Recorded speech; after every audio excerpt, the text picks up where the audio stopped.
The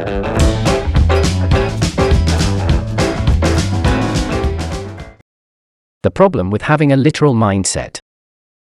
One of the criteria for receiving an autistic diagnosis is that a person has to have persistent deficits in social communication and interaction.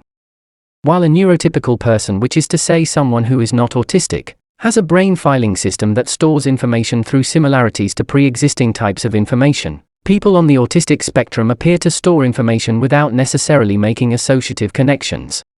What do I mean? Here's an example. Most children learn at an early age that stoves are hot. When the range on an electric stove heats up, it glows orange, and the heat causes water to boil. A young neurotypical child who has observed this process will associate the orange range with heat and will understand that heat is hot, and should be avoided because it boils water. When I was 6, my father's job took us to Bangkok, Thailand. Our apartment had an electric stove. Since our last home had a gas stove, I did not make the cognitive connection that electric stoves and gas stoves are both used for cooking. When the electric stove heated up and the range turned orange, I could feel the heat radiating from the stove. I did not connect the idea of the hot range to heat and danger. I instead shouted, "Pretty," and slapped my hand on it. I was badly burned as a result. Due to our neurology, autistic people have literal mindsets. Since we don't naturally associate facts with other considerations like feelings, a socially appropriate venue, or political correctness, we have developed a reputation for brutal honesty. Our blunt manner of speaking sometimes leads to social problems, which has resulted in neurotypicals accusing us of being callous and insensitive. When I was much younger, I made the mistake of assuming that a supermarket cashier was enamored with me because whenever we spoke she called me honey.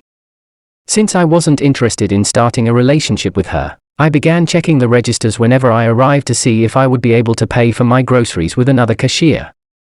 If no other registers were open and this woman was the only cashier on duty, I would turn around and leave. It took me a long time to realize that in calling me honey, this was just this woman's manner of speaking. She was not actually using this as a term of endearment. Since autistic people have a literal mindset, we're not very good with understanding figurative language, sarcasm, or slang. While neurotypical people also communicate using facial expressions and hand gestures, many autistic people do not. At work, I was once criticized by my colleagues for being insensitive and unsupportive. After arriving at work, I was walking through the hallways on my way to my classroom when I came across a teacher who was crying outside her room. "Are you okay?" I asked. "I'm just fine," replied the woman. Although her tears seemed at odds with what she had just said, I accepted her words as literal and continued on to my room.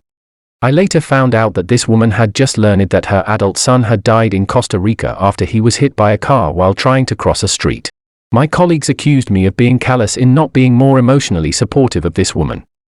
Since I would not be diagnosed with autism until many years later, I did not know what to say other than to apologize. The woman had after all told me that she was fine. I did not understand that she was being sarcastic. Here is another example of an issue that I've had that is related to having a literal mindset. Many years ago I used to date because social norms said that dating was completely normal and single people were expected to date, to find someone to love, to get married, and to start a family. While dating a woman when I was still in my 20s, I was visiting her home when she went into her bedroom and came out wearing a different change of clothing. "Does this dress make me look fat?" she asked. I made the social mistake of saying yes. The dress made her look fat because it was too tight and the tightness was highlighting wrinkles caused by the pressure of the fabric against her undergarments. The woman got angry and told me to leave. I did not understand why she was upset. When I tried calling her a few hours later to apologize and to ask why she had gotten so upset, she screamed, "Don't you know," and hung up the phone. Had she allowed me to answer, I would have explained that no, I didn't know why she was upset. That is why I had asked. The woman broke up with me a few days later.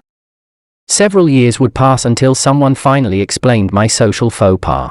From my point of view, loaded questions like, "Does this dress make me look fat?" suggest that the person asking these questions is emotionally insecure and may be in need of psychotherapy so as to get help with developing a better self-image.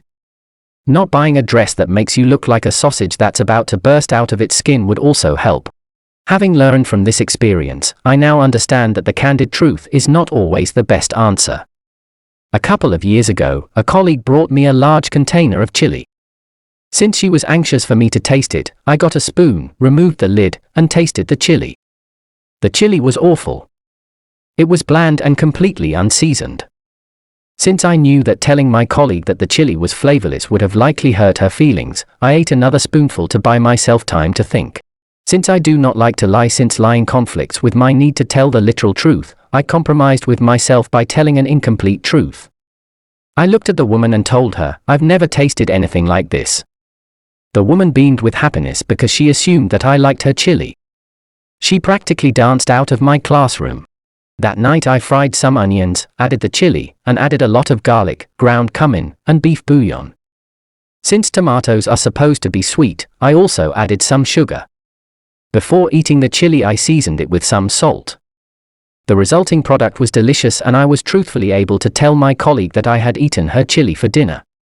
I did not tell her what I had to do to the chili to make it palatable.